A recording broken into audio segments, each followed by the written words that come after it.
오늘 토요일 아침에도 새벽 예배 오신 여러분들 환영합니다. 그리고 축복합니다. 같이 기도하고 예배 시작합니다. 하나님 감사합니다. 우리를 깨워주시고 이 아침에 예배로 불러주셨습니다. 하나님, 말씀 속에서 해답을 얻게 하시고 말씀 속에서 우리의 감사가 회복되게 하시고 말씀 속에서 살아있는 소망이 다시 드러나게 하여 주옵소서. 하나님의 능력을 기대하며 하나님의 사랑을 저희가 소망합니다. 예수님의 이름으로 기도합니다. 아멘. 하나님이 우리에게 오늘 주시는 말씀은 이사야 12장입니다. 이사야 12장 1절에서 6절까지의 말씀입니다. 이사야 12장 1절에서 6절의 말씀입니다. 이사야 12장 1절에서 6절입니다. 우리 같이 읽겠습니다. 그날에 내가 말하기를 여호와여 주께서 전에는 내게 노하셨사오나 이제는 주의 진노가 돌아섰고 또 주께서 나를 안위하시오니 내가 주께 감사하겠나이다 할 것이니라. 보라, 하나님은 나의 구원이시라. 내가 신뢰하고 두려움이 없으리니 주 여호와는 나의 힘이시며 나의 노래시며 나의 구원이심이라. 그러므로 너희가 기쁨으로 구원의 우물들에서 물을 기르리로다. 그날에 너희가 또 말하기를 여호와께 감사하라. 그의 이름을 부르며 그의 행하심을 만국 중에 선포하며 그의 이름이 높다 하라. 여호와를 찬송할 것은 극히 아름다운 일을 하셨음이니 이를 온 땅이 알게 할지어다. 시온의 주민아 소리 높여 부르라. 이스라엘의 거룩하신 이가 너희 중에서 크심이니라 할 것이니라. 감사는 우리 눈앞에 어떻게 보이는 현실들, 현상들, 일들에 대해서 우리가 드러낸 하나의 표현입니다. 그래서 누가 나에게 뭔가 선물해주면 감사합니다. 선물, 그리고 그분이 나한테 베풀어준 호의, 사랑에 대해서 표현합니다. 그러나 그 매개체는 선물입니다. 선물이 눈에 보이고 내 손에 붙잡혔기 때문에 그걸로 감사를 표현합니다. 이런 감사들은 아주 지극히 당연합니다.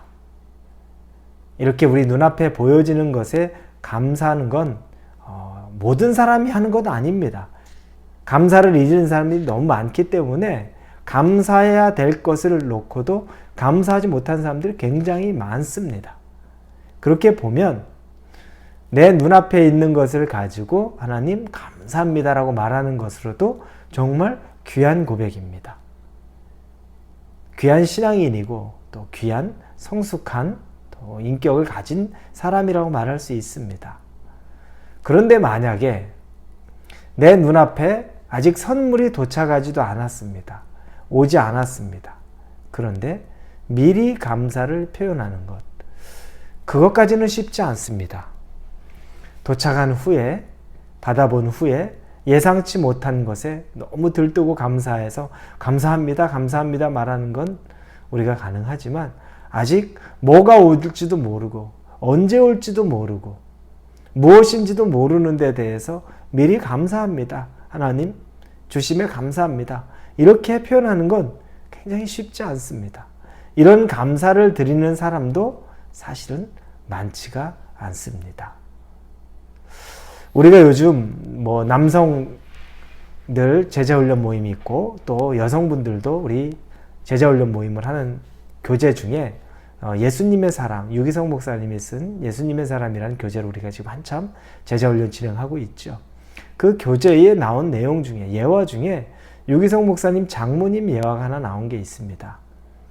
그 장모님의 남편이 목사였는데 40대의 젊은 나이에 그 목사님이 죽게 됩니다. 이제 사모님과 남은 어린 세 자녀들이 홀로 남겨지는 겁니다. 정말 한국의 입장에서 보면 여기 미국에서는 우리 여자분들도 많이 이제 개인 직장 생활을 다 하죠. 대부분 많이 합니다. 그러니까 익숙한데 우리 시대, 우리 어른 시대에 보면 우리 어머님 세대들은 다 전업주부예요. 대부분 일하시는 분이 많지 않았어요. 특히 목사의 아내였다면 그분은 더 일을 하는 것을 하지 않았을 겁니다. 교회에서도 아마 많이 허락하는 분위기가 안 됐을 겁니다.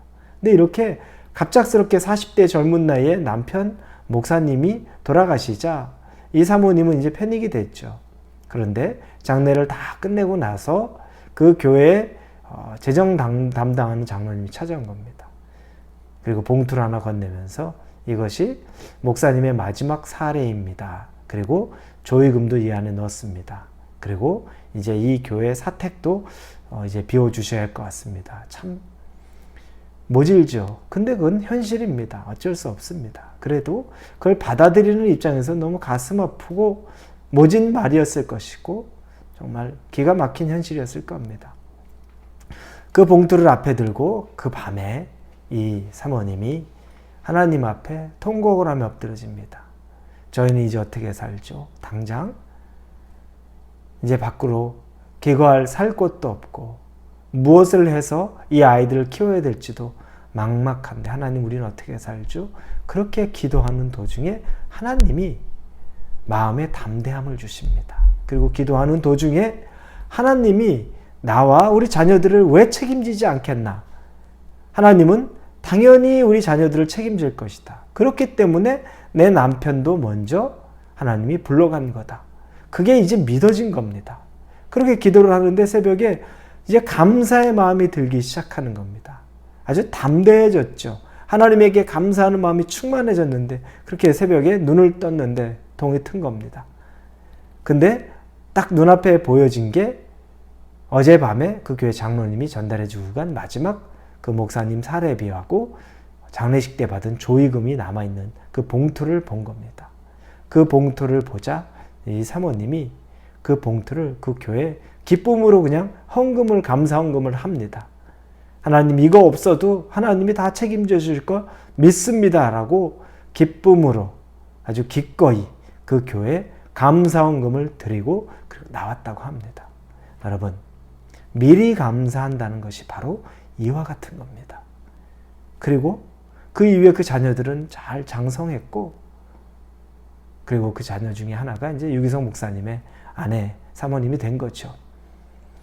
미리 감사한다는 것 여러분 쉽지 않죠. 말처럼 쉬운 것 아닙니다. 그럼에도 불구하고 하나님의 약속을 믿었기 때문에 가능한 겁니다. 오늘 읽은 본문은 하나님 앞에 감사의 찬양을 하는 장면입니다. 그런데 이 감사의 찬양은 하나님이 이미 그들에게 어려운 시험을 줄 것을 얘기했고 고난 가운데 있을 것도 이야기했습니다. 예언이죠. 이스라엘을 통해. 그리고 또 그들을 임마누엘, 메시아, 우리 구원자를 통해 하나님의 사랑의 손길로 구원해 주실 것도 약속하셨습니다. 고난에 초점이 맞춰진 것이 아니라 징계에 초점을 맞춰진 것이 아니라 구원에 초점이 맞춰진 겁니다. 하나님의 관심과 초점은 구원에 있었습니다. 그리고 그 구원의 역사에 대한 하나님의 예언, 선포를 들은 백성들은 나중에 감사하며 찬양할 것이다 라는 이야기를 하는 겁니다. 그리고 지금 미리 감사와 찬양에 대한 고백이 나오고 있는 겁니다. 여러분 아직 일어나지 않은 일입니다. 아직 고난이 남아있고 그 이후에 구원이 있는데 감사와 찬양의 고백을 하는 겁니다. 왜? 하나님의 구원의 말씀을 믿기 때문에 그러는 겁니다. 여러분, 하나님은 오늘 본문의 2절에 보면 여호와는 구원자라고 나옵니다. 그분은 구원을 베푸시는 분이십니다. 저와 여러분에게 정말 우리가 해결할 수 있는 문제를 넘어선 것, 우리가 해결할 수 없는 일들로부터 우리를 구원해 내시는 여호와는 구원자이십니다. 그리고 2절에 여호와는 힘이십니다. 우리는 힘이 없습니다. 우리가 능히 감당할 일이 없습니다. 그러나 그 여호와 하나님은 능치 못할 일이 없는 분이십니다. 그분은 그런 힘을 가지고 있는 분입니다. 모든 것을 다 하고도 남는 겁니다. 사람으로는 할 수 없으되 여호와로는 다 하실 수 있느니라.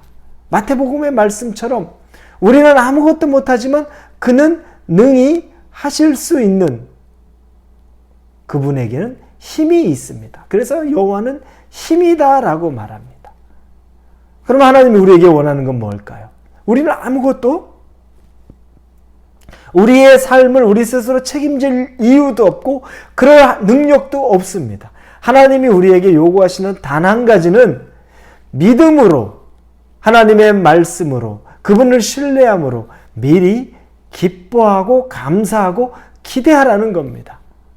지금 있는 이 현실만 바라보고서 절망하거나 원망하거나 불평하지 말고 앞으로 하나님이 베푸실 구원의 손길, 그 힘과 능력이 있으신 분이 우리에게 허락하실 일들에 대한 소망, 구원, 믿음, 이걸 가지고 미리 감사하고 기뻐하라고 말씀하시는 겁니다. 사랑하는 우리 성도 여러분, 여러분은 지금 여러분 앞에 있는 삶에 대한 믿음이 있습니까? 하나님이 여러분을 인도하실 믿음이 있습니까? 그래서 미리 기뻐하고 감사할 수 있습니까? 우리가 붙잡는 건 그것만 붙잡으면 됩니다. 일하시는 분은 하나님이십니다. 준비하시는 분도 하나님이십니다. 베풀어 주실 분도 하나님이십니다. 우리가 징계 가운데 있을 수도 있고 고난 가운데 있을 수 있지만 하나님의 초점은 징계도 고난도 아닙니다. 그분은 구원의 초점이 맞춰져 있는 겁니다. 그러면 결론이 얼마나 아름답습니까? 결론이 얼마나 기대가 됩니까? 우리 인생이 얼마나 기대가 되고 미리 감사로 기쁨으로 받는다면 우리가 누릴 수 있는 마음의 평안부터 소망이 얼마나 많겠습니까? 그러나 이 많은 걸 혹시 놓치고 있는 건 아닙니까? 기대하십시오. 기뻐하십시오. 그리고 하나님에게 미리 감사하십시오. 우리 같이 하나님 앞에 기도합니다. 하나님 감사합니다. 우리도 미리 감사하기 원합니다. 미리 기뻐하기 원합니다. 하나님은 고난보다 구원의 초점을 맞추시는 분입니다. 우리를 구원해내기 위해 우리가 문제가 있을 때, 죄가 있을 때 우리에게 고난도 허락하시고 징계도 허락하시지만 궁극적으로 우리를 구원해내시고 우리를 하나님 나라에 이끄시며 우리의 삶 가운데 기쁨을 회복시키기 원하신다는 것을 믿습니다. 우리가 이 기쁨, 이 구원, 이 감사를 미리 감사하는 마음으로 믿음으로 받게 하여 주옵소서. 예수님의 이름으로 기도합니다. 아멘.